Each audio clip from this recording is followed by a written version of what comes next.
السلام علیکم ورحمۃ اللہ وبرکاتہ۔ بسم اللہ الرحمن الرحیم، الحمد للہ رب العالمین، والصلاة والسلام علی نبیہ الکریم محمد صلی اللہ علیہ وسلم وعلی آلہ واصحابہ من التابعین رضوان اللہ تعالی علیہم اجمعین۔ پچھلی ویڈیو میں ہم نے یہ بات بیان کی تھی کہ آتم ہتیا کرنے والے کا قرآن اور حدیث کی روشنی میں کیا انجام ہے، اور اللہ کے نبی صلی اللہ علیہ وسلم کی ایک حدیث کے حوالے سے ہم نے یہ بات بتائی تھی کہ نبی کریم صلی اللہ علیہ وسلم نے ارشاد فرمایا کہ جو شخص اپنے آپ کو کسی ہتھیار سے مار دے تو قیامت کے دن تک جہنم کی آگ میں وہ اپنے آپ کے ساتھ اسی طرح کرتا رہے گا۔ کسی نے زہر پی کر اپنے آپ کو مار دیا تو جہنم کی آگ میں وہ ہوگا اور ہمیشہ ہمیشہ کے لیے وہ اپنے ساتھ ایسا ہی کرتا رہے گا۔ یعنی جس شکل میں بھی اپنی جان دی ہے، جہنم کی آگ میں وہ اپنی جان بار بار اسی طریقے سے دیتا رہے گا۔ جان کیا دیتا رہے گا، بلکہ اس کو اسی طرح کا عذاب ہوتا رہے گا، کیونکہ جہنم میں موت تو آئے گی نہیں۔ یہ بڑا خطرناک مسئلہ ہے۔ اسی پر ایک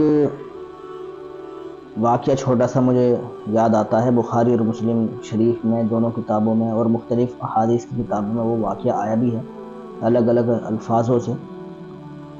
واقعے کی پوری تفصیل تو میرا بتانا فی الحال مقصد نہیں ہے، اتنا بتا دینا چاہتا ہوں کہ ایک آدمی نے اللہ کے نبی صلی اللہ علیہ وسلم کے ساتھ جہاد کیا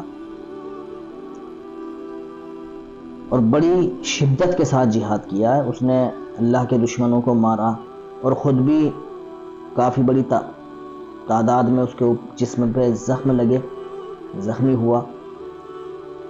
لیکن نبی کریم صلی اللہ علیہ وسلم نے اس کے بارے میں پہلے یہ ارشاد فرما دیا تھا کہ یہ جہنمی ہے۔ اب صحابہ بڑے بے چین کہ جو آدمی جہاد میں اللہ کے راستے میں دھرم یدھ کر رہا ہے، بڑی شدت کے ساتھ لڑ رہا ہے، وہ بھی جہنمی، ایسا کیوں؟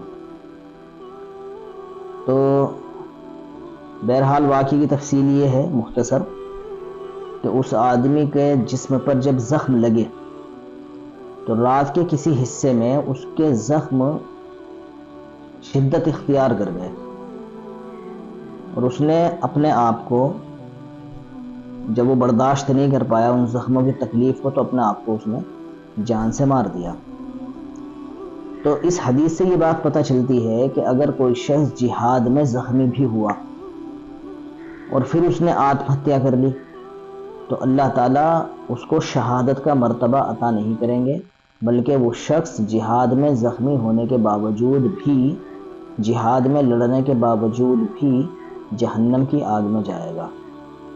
تو آتم ہتیا کرنا کسی بھی حال میں جائز نہیں ہے۔ اور یہ وجہ ہم نے مختصر یہ بھی بتائی تھی پچھلی ویڈیو میں کہ جو آدمی اللہ کی رحمت سے، اس کے وعدوں سے نا امید ہوتا ہے، اسے یہ لگتا ہے کہ میری زندگی کے حالات سدھر نہیں سکتے، تو وہ شخص اس طرح کا گھٹیا قدم اٹھانے کی کوشش کرتا ہے۔ اللہ تعالیٰ قرآن کریم میں فرماتا ہے لا تقنطوا من رحمت اللہ، اللہ کی رحمت سے نا امید نہ ہو۔ یعنی کہ نہ تو اپنے گناہوں کے بارے میں ایسا سمجھے کہ اب تو میں معاف کیا ہی نہیں جا سکتا، یہ میرا گناہ معاف نہیں ہو سکتا، میں پکا جہنمی ہوں۔ تو اللہ تعالیٰ کہنا یہ چاہتا ہے کہ اللہ کی رحمت سے مایوس نہ ہو، اپنے گناہوں کی توبہ کرو، استغفار کرو، اللہ تعالیٰ تمہارے گناہوں کو معاف کر دے گا۔ اور اللہ کی رحمت سے نا امید نہ ہو، اس کا مطلب یہ بھی ہے کہ جو حالات ناگوار تمہاری زندگی میں فی الحال موجود ہیں، تو ایسا مت سمجھو کہ اللہ تعالیٰ ان حالات کو ختم کر کے بہترین حالات پیدا نہیں کر سکتا۔ اللہ تعالیٰ کی رحمت سے امید رکھو، اس کی ذات پر توکل کرو، بھروسہ کرو۔ آج اندھیرا ہے تو کل وہ روشنی بھی پیدا کر دے گا۔ لیکن جن لوگوں کے دلوں میں اللہ کی رحمت سے امید نہیں ہوتی اور اس کی ذات پر بھروسہ نہیں ہوتا، تو پھر ایسے لوگ اس طرح کا ناجائز اور حرام قدم اٹھا لیتے ہیں۔ اور پچھلی ویڈیو میں ہم نے یہ بات بھی بیان کی تھی کہ اگر کسی شخص نے حلال سمجھ کر آتم ہتیا جیسا گھنونا قدم اٹھا لیا تو وہ پھر کافر ہو کر مرے گا۔ اس کا ایمان سے، اسلام سے کوئی دور دور کا رشتہ نہیں ہے۔ کیونکہ میں نے اصول بیان کیا تھا کہ شریعت نے جس گناہ کو، جس عمل کو گناہ قرار دیا، حرام قرار دیا، ناجائز قرار دیا، اب اگر تو کوئی شخص اسے کرے اور گناہ سمجھ کر کرے تو تب تک تو وہ گناہگار ہے، جہنم میں جائے گا، لیکن خلاصی ہو جائے گی، چھٹکارا جہنم کی آگ سے ایک نہ ایک دن سزا بھگتنے کے بعد مل جائے گا۔ لیکن اگر کسی شخص نے اس کو حلال سمجھ کر لیا، پھر اس کی بخشش کی گنجائش نہیں ہے۔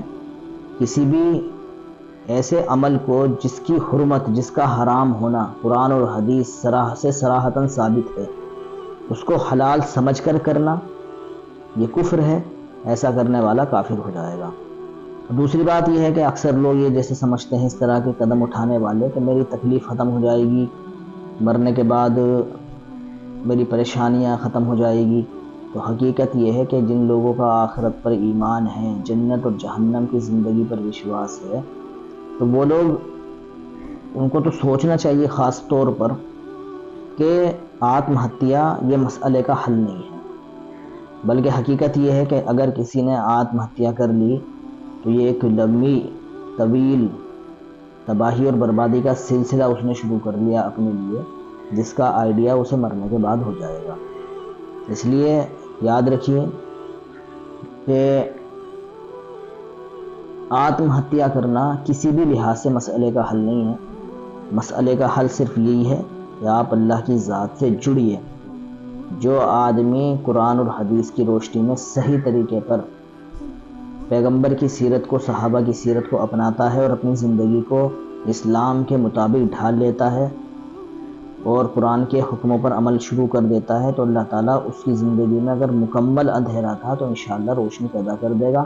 تو مسئلے کا حل یہی ہے کہ اللہ کی ذات سے جڑ جائیے، دنیا کی محبت کو دل سے نکالیے۔ اکثر دنیا کی محبت یا کہہ لیجئے حالات جس طرح کے سامنے آتے ہیں، ناگواری کے ان سے گھبرا کر آتم ہتیا کر لیتا ہے۔ تو دنیا ہے چند دنوں کی مسافر خانہ ہے، ایک دن ختم ہو جائے گی۔ تو یہاں کی کسی تکلیف کو، کسی مصیبت کو زیادہ اہمیت دینے کی ضرورت نہیں ہے۔ میرا ماننا تو یہی ہے، جو کہ قرآن کے مطابق بالکل صحیح ہے، کہ دنیا کی تکلیف یا دنیا کی جو خوشی بھی ہے اسے زیادہ ہوا دینے کی ضرورت نہیں ہے، بلکہ اصل چیز آخرت ہے، اس کو آپ فوکس کیجئے۔ چند دنوں کی کہانی ہے، راحت ہے یا پریشانی ہے، سب ختم ہو جائے گی۔ تو لیکن آتم ہتیا کرنے سے جو تباہی اور بربادی کا سلسلہ آتم ہتیا کرنے والے کے سامنے آئے گا، وہ ناقابل تصور ہے، ناقابل برداشت ہے۔ اس لیے سبھی حضرات ان تمام چیزوں پر دھیان دیجئے اور اللہ سے جڑنے کی کوشش کیجئے، یہی ہماری اس ویڈیو کا پیغام ہے۔ وآخر دعوانا الحمدللہ رب العالمین۔ السلام علیکم ورحمۃ اللہ وبرکاتہ۔